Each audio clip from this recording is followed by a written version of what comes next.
नमस्कार दोस्तों, कैसे हैं आप लोग। बिल्कुल एकदम शानदार, जबरदस्त, जिंदाबाद। मैं आपका दोस्त, motivational speaker, mastermind of science K L. Swami. दोस्तों, आज का टॉपिक शुरू करने से पहले हम एक विशेष चर्चा करना चाहेंगे। क्या दोस्तों कभी आपने ऑब्जर्व किया है, जिस खेत को खाली छोड़ दिया जाता है उस खेत में अनावश्यक खरपतवार व झाड़ियां उगाती हैं। ऐसा ही हमारे ब्रेन के साथ भी होता है। जब हम कॉन्शियस माइंड के साथ हम काम नहीं करते हैं तो दोस्तों हम अनावश्यक रूप से कुछ ऐसी चीजें सीख लेते हैं जो हमारे पतन का कारण बनती हैं। दोस्तों याद रखिए, if you are not upgrading then you are downgrading. अगर आप अपग्रेड नहीं कर रहे हैं, अगर आप अच्छा नहीं सीख रहे हैं, तब आप बुरा सीख रहे हैं। तो दोस्तों लगातार अपनी लर्निंग को फोकस कीजिए और अपनी सफलता को सुनिश्चित कीजिए। इसी कड़ी में आज का हमारा जो लेक्चर रहेगा, हड्डियों से संबंधित रोग, द डिसऑर्डर्स ऑफ बोन। देखते हैं हम यहां से।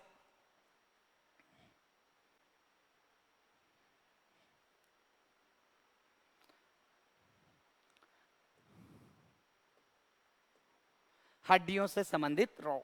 तो दोस्तों बोन से रिलेटेड डिसऑर्डर्स कौन कौन से होते हैं, पहले उन बीमारियों की हम ब्रीफली चर्चा कर लेते हैं जो हमारे सिलेबस में इंक्लूड किए गए हैं। दोस्तों जैसा कि हम बात करें यहाँ से रिकेट्स की हम बात करें, ओस्टियोमलेशियाई वगैरह की बात करें, तो मैं एक बार बता देता हूँ आपको। एक रोग होता है रिकेट्स। रिकेट्स दोस्तों एक रोग होता है ओस्टियोमलेशियाई। ओस्टियोमलेशियाई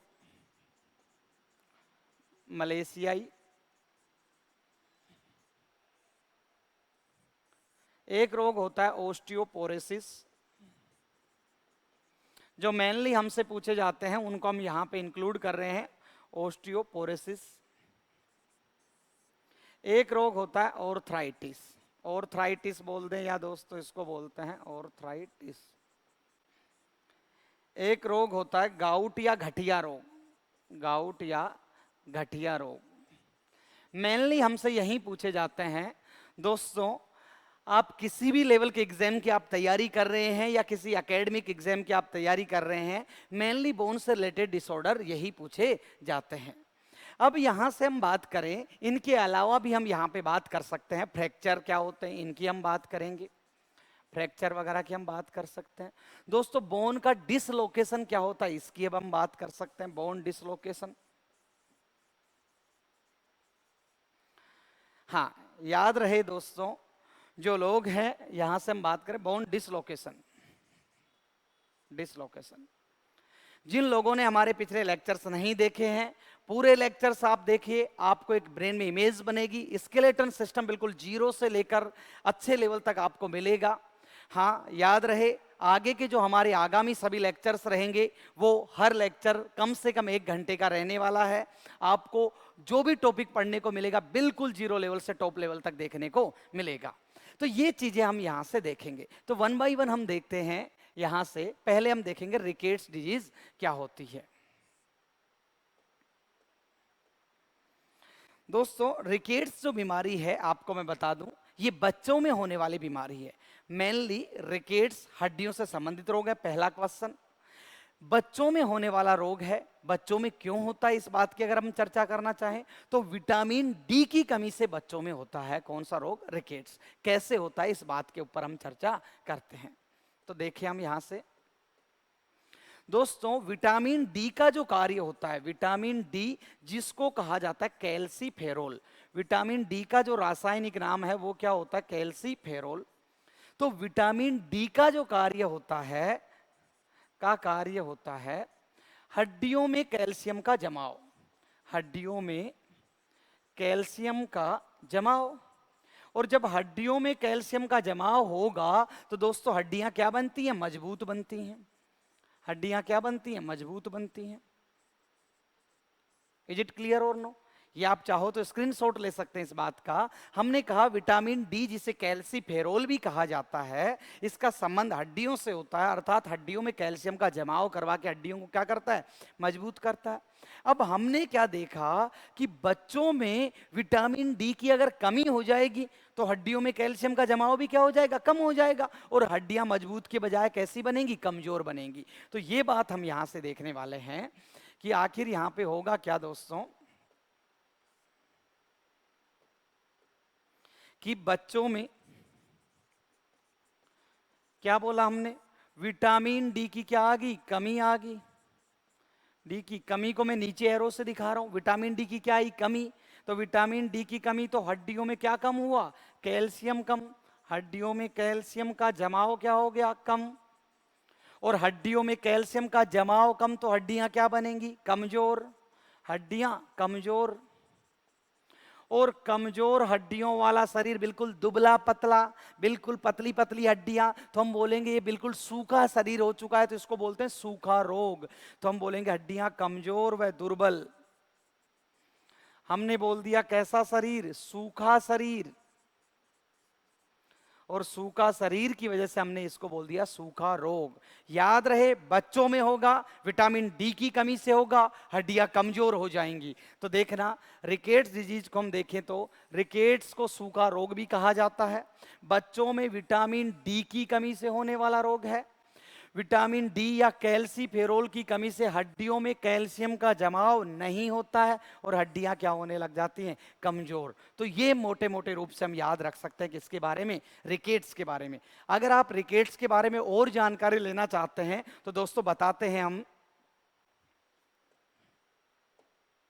देखते हैं यहां से। रिकेट्स जो बीमारी है, हमने बोला इसमें हड्डियां क्या हो जाएंगी, कमजोर दुर्बल हो जाएंगी, पतली हो जाएंगी, हड्डियां कमजोर हो जाएंगी। देखते हैं रिकेट्स के लक्षण। रिकेट्स के लक्षण, हमने बोला हड्डियां कमजोर। अब दोस्तों हड्डियां इतनी कमजोर हो जाती हैं कि कहीं ना कहीं खुद के शरीर का वजन भी सहन नहीं कर पाती हैं। और जब हड्डियां कमजोर हो जाएंगी और खुद के शरीर का वजन नहीं सहन कर पाएंगी तो दोस्तों क्या होगा, या तो उसके पैर बाहर की तरफ निकल जाएंगे या उसके पैर अंदर की तरफ आ जाएंगे। तो दोस्तों हम यहां से कहेंगे पैर बाहर की तरफ निकल गए तो हम बोलेंगे इसको धनुषाकार पैर। क्या बोलेंगे, धनुषाकार पैर। इसको बोलते हैं बो लेग। क्या बोलेंगे, बो लेग। या हम कहें घुटने आपस में टकराने लग जाएंगे तो इसको बोलते हैं नोक नी। नोक नी या घुटने टकराने की बीमारी, घुटने टकराने की बीमारी। इज इट क्लियर और नो। तो हमने कहा या तो पैर बाहर की तरफ हो जाएंगे या दोस्तों पैर अंदर की तरफ टकराने लग जाएंगे, तो घुटने टकराने की बीमारी। जब ऐसे लोग दोस्तों जब बड़े हो जाते हैं, जो रेस करते हैं, तो उनके घुटने आपस में टकराते हैं। और आपने महसूस किया होगा या आपने देखा होगा, डिफेंस या आर्मी जैसे जितने भी एग्जाम होते हैं उनमें ऐसे लोगों को क्या कर दिया जाता है, अनफिट करार कर दिया जाता है। इज इट क्लियर और नो। और हम यहां से बात करना चाहें ऐसे व्यक्तियों की, दोस्तों क्या होगा, ये स्टर्नम आ जाएगी बाहर और यूं इसकी छाती ऐसी हो जाएगी, तो इसको हम बोलेंगे, ऐसे बच्चों में हम बोलेंगे पिजन लाइक चेस्ट, कबूतर के समान छाती। क्या बोल सकते हैं, कबूतर के समान छाती। ये हम देख सकते हैं। बार बार फ्रैक्चर होंगे, बार बार फ्रैक्चर। वैसे दोस्तों जो विटामिन डी है, ये इसको धूप का विटामिन कहते हैं। धूप में बैठने से क्या मिलता है, विटामिन डी की प्राप्ति होती है। अब जिनके बच्चे लग्जरी लाइफ जीते हैं, जो केवल एसी में रहते हैं, वो लोग जो बाहर नहीं निकलते हैं, तो उनमें विटामिन डी की क्या आएगी, कमी आएगी। अब जैसे ही वो बच्चे बचपन में साइकिल चलाते हैं, गिरते ही उनके दोस्तों क्या होंगे, फ्रैक्चर होंगे। और कहीं ना कहीं जो गांवों के बच्चे होते हैं उनमें विटामिन डी की कमी नहीं आती है, तो उनमें रिकेट्स रोग देखने को कम मिलता है। तो ये भी हम देख सकते हैं। वैसे विटामिन डी के इंजेक्शन भी लगाए जाते हैं बाल्यावस्था में, तो ये चीज हम यहां से याद रख सकते हैं। दोस्तों देखना, हड्डियां कमजोर रहेंगी, धनुषाकार पैर हो सकते हैं, घुटने टकराने की बीमारी जिसको नोक नहीं बोलेंगे, कबूतर के समान छाती, कबूतर के समान छाती, और बार बार फ्रैक्चर देखने को मिल सकते हैं। तो ये भी हम यहां से याद रखेंगे। अब दोस्तों मैं आपको ये डायग्राम के थ्रू भी ये पॉइंट अगर मैं आपको समझाना चाहूं तो दोस्तों यहां से आप देख सकते हैं, जो ये आपको दिखाया गया है ये क्या है, भी नॉर्मल है। कौन है भी ये, बिल्कुल नॉर्मल शरीर की हम बात कर सकते हैं, ये नॉर्मल है। यहां से हम बात करना चाहें, ये जो है यहाँ पे देखो बोन क्या होगी, कमजोर हो गई है, तो ये फ्रैक्चर होने की क्या है भी संभावना है, फ्रैक्चर होने की संभावना है। ये देखो आपको धनुषाकार पैर दिखाई दे रहे हैं, तो इसको हमने बोल दिया बो लेग, धनुषाकार पैर। यहाँ पे आप देखो घुटने टकरा रहे हैं, तो इसको हम बोल सकते हैं नोक नी डिजीज। क्या बोल सकते हैं? नोक नी डिजीज। डन है क्या? इज इट क्लियर और नो? तो ये दोस्तों किसके लक्षण है? रिकेट्स बीमारी के लक्षण है। डन है। अब यहां से हम बात करना चाहें दोस्तों, एक बीमारी होती है जिसको कहा जाता है ओस्टियोमलेशियाई। क्या कहा जाता है? ओस्टियोमलेशियाई। दोस्तों ओस्टियो का अर्थ क्या बोला था हमने? बोन, याद होगा आपको। तो यहां से हम बताना चाहें ओस्टियो का अर्थ क्या होता है? बोन या हड्डी। और दोस्तों मलेशियाई का अर्थ होता है कोमलता। मलेशियाई का अर्थ होता है सॉफ्टनेस या कोमलता। अब मैं कहूं अगर वयस्क में हमारे अंदर विटामिन डी की कमी आएगी तो हमारे अंदर रिकेट्स नहीं होगा, हमारे अंदर उसका नाम क्या होगा? ओस्टियोमलेशियाई। तो हम कहेंगे कि वयस्क मनुष्य में, यहां से हम बोलेंगे वयस्क मनुष्य में विटामिन डी की कमी से होने वाला रोग कौन है? ओस्टियोमलेशियाई। वेरी इंपॉर्टेंट, याद रखना। बच्चों में रिकेट्स होता है विटामिन डी की कमी से, और हमारे अंदर क्या होगा? ओस्टियोमलेशियाई डिजीज देखने को मिलेगी। इसमें भी क्या होंगे? फ्रैक्चर होने की संभावना क्या होगी? ज्यादा होगी। फ्रैक्चर की संभावना क्या रहेगी? अधिक रहेगी। संभावना अधिक। तो मेरे ख्याल से आप ये बात याद रख सकते हैं। अब दोस्तों एक बीमारी होती है ओस्टियोपोरोसिस, तो उसको भी हम यहां से देखते हैं। देखते हैं कि ओस्टियोपोरोसिस बीमारी क्या है। दोस्तों ओस्टियो का अर्थ क्या बोला? हड्डी, और पोरेसिस मतलब छिद्रों का निर्माण होना। यहां से हम बताना चाहें दोस्तों, देखना, ओस्टियो का अर्थ होता है हड्डी, और पोरेसिस, पोर का अर्थ क्या होता है? छिद्र। तो दोस्तों हड्डियों में छिद्र बनने लगते हैं, हड्डियां खोखली होने लगती हैं। हम कहेंगे ऐसा क्यों हो रहा है? देखिए क्या होता है ओस्टियोपोरोसिस बीमारी की मैं यहां से बात बताना चाहूं तो दोस्तों होगा क्या कि इस बीमारी में हड्डियों में जो कैल्शियम पाया जाता है, हड्डियों में जो लवण पाया जाता है कैल्शियम फॉस्फेट, वो घुलने लगता है। तो हड्डियों का कैल्शियम घुल घुल के जब बाहर निकलेगा तो हड्डियों में क्या होने लग जाएंगे? खोखलापन आने लग जाएगा, छिद्र बनने लग जाएंगे। तो हम बोलेंगे हड्डियों का खोखला होना क्या कहलाएगा? ओस्टियोपोरोसिस। डायरेक्टली पूछा जाएगा। दोस्तों जैसा कि आपको मैं दिखाऊं, मैंने यहाँ पे हड्डियों का घनत्व दिखाया है, यहाँ पे घनापन क्या दिख रहा है? ज्यादा। हमने बोला घनत्व क्या है? सामान्य, नॉर्मल है। और यहाँ पे हम बोलेंगे हड्डी का घनत्व क्या है अभी? कम। घनत्व क्या हो गया? कम। छिद्र आपको ज्यादा दिखाई दे रहे हैं, अर्थात घनापन क्या हो गया? कम हो गया। हड्डी क्या होगी? खोखली होगी। यहां से हम बात कर सकते हैं। Is it clear? अब हम देखेंगे कि ओस्टियोपोरोसिस बीमारी क्यों होती है, ओस्टियोपोरोसिस बीमारी क्या होती है, इसके बारे में और एक दो बातें मैं आपसे बता देता हूं। तो दोस्तों सुनना यहां से।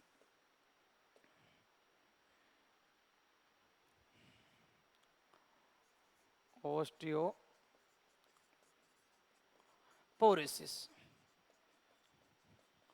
इसके बारे में हम बात करना चाहें तो दोस्तों एक पॉइंट तो आपको याद रखना है कि ओस्टियोपोरोसिस जो बीमारी है एज रिलेटेड डिसऑर्डर है, उम्र के साथ होने वाली बीमारी है। तो उम्र से संबंधित है, उम्र के साथ देखने को मिलती है। मतलब अधिक उम्र में,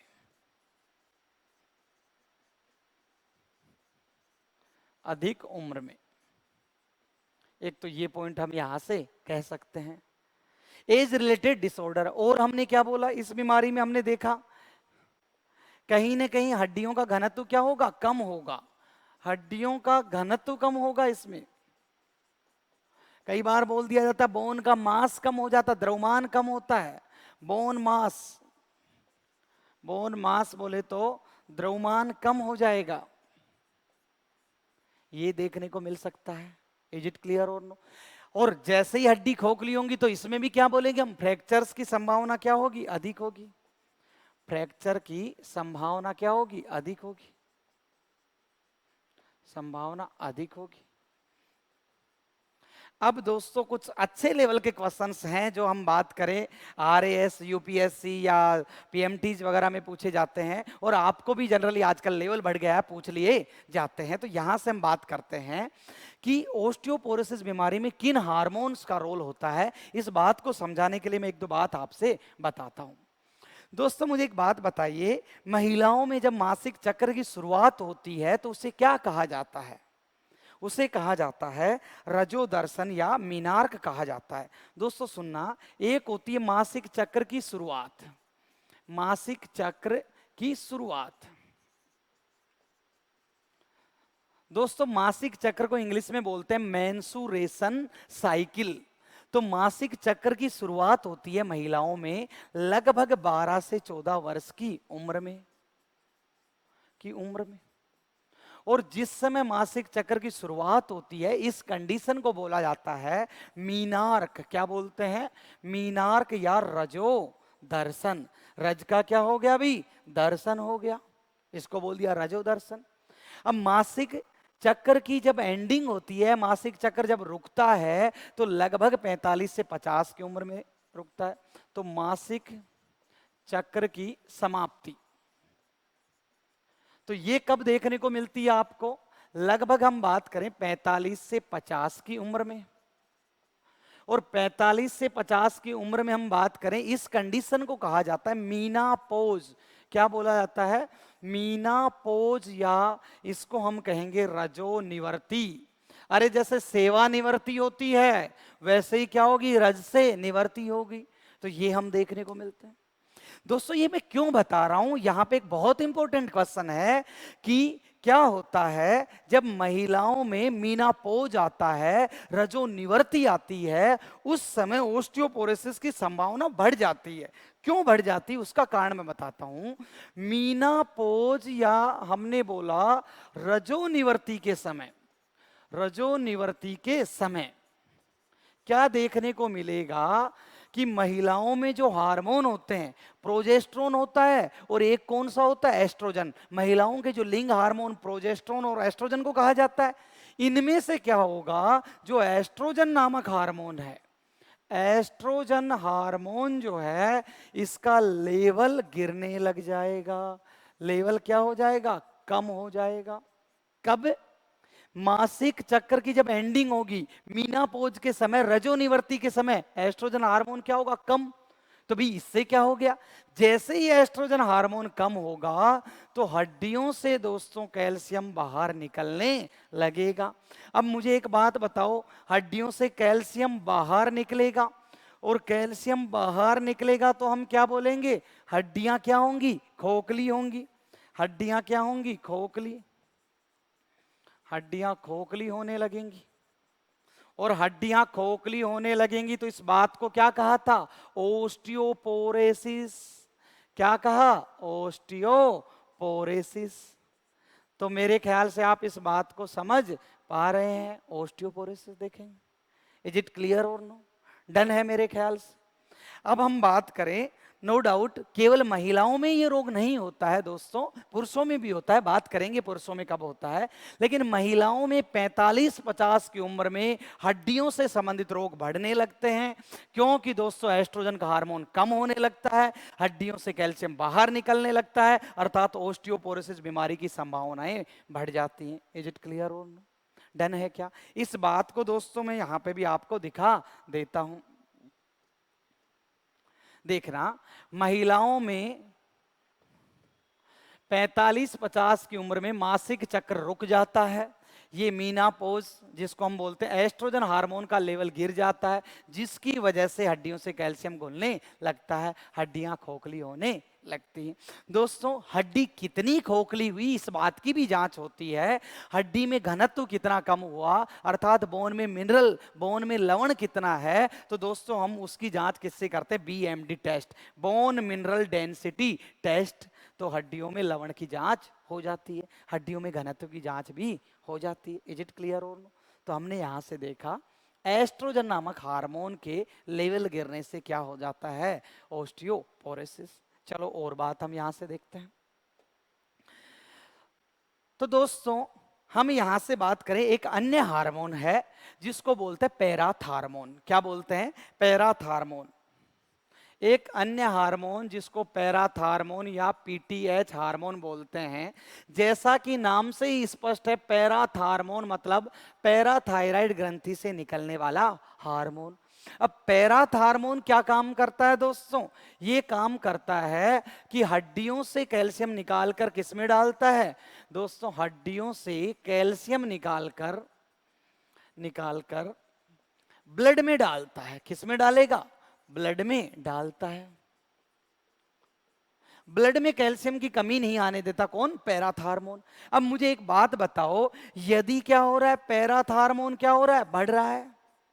पैराथार्मोन अधिक हो रहा है तो हड्डियों से कैल्शियम क्या निकालेगा? ज्यादा। पैराथार्मोन अधिक तो कैल्शियम निकलेगा ज्यादा। हड्डियों से कैल्शियम ज्यादा निकलेगा, अर्थात हड्डियों में कैल्शियम की क्या आएगी? कमी। और हड्डियों में कैल्शियम की कमी आएगी तो भी हम क्या बोलेंगे? ओस्टियोपोरोसिस। क्या बोलेंगे? ओस्टियोपोरोसिस।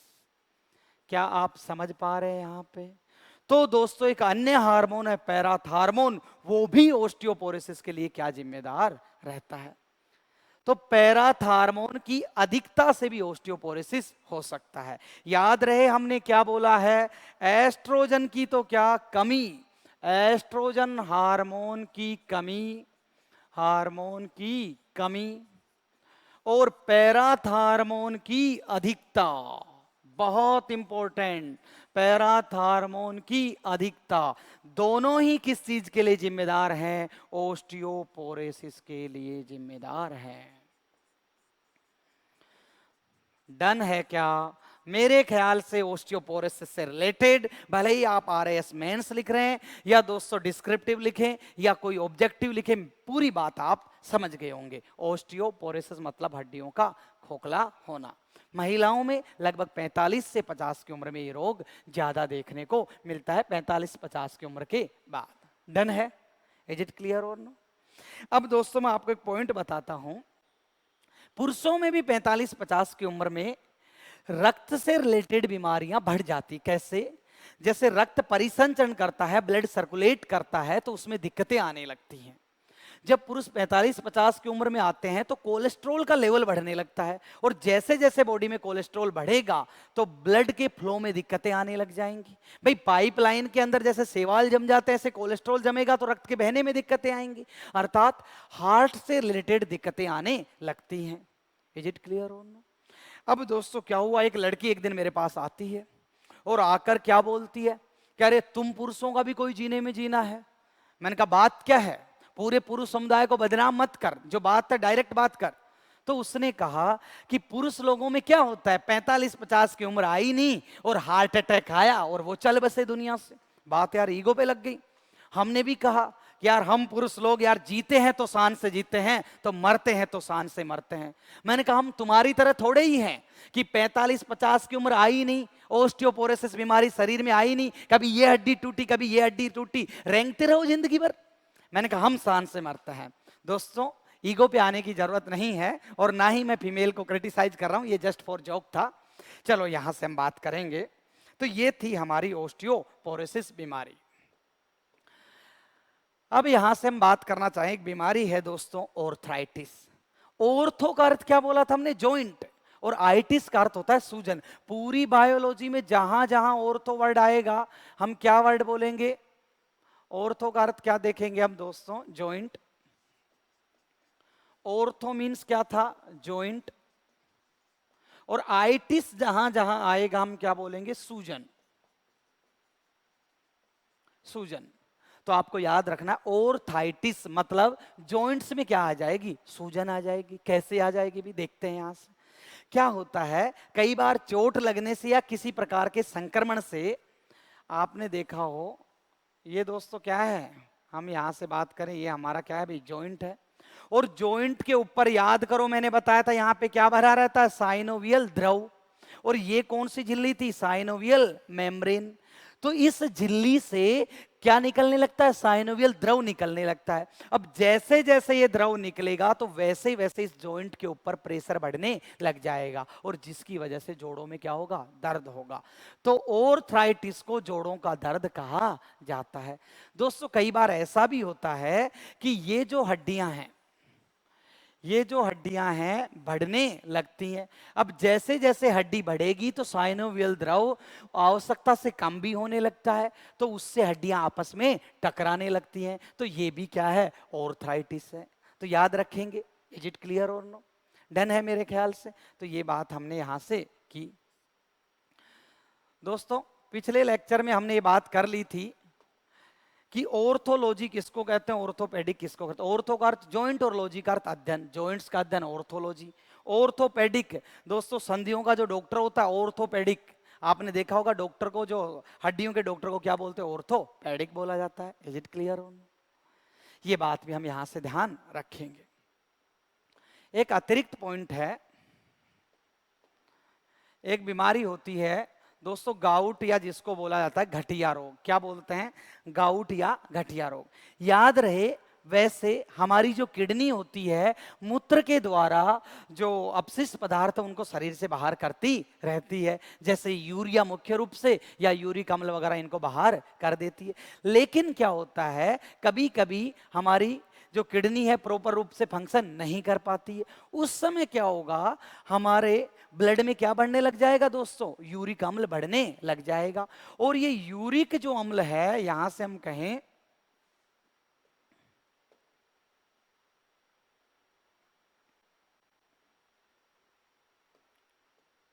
हाँ, यूरिक अम्ल जो है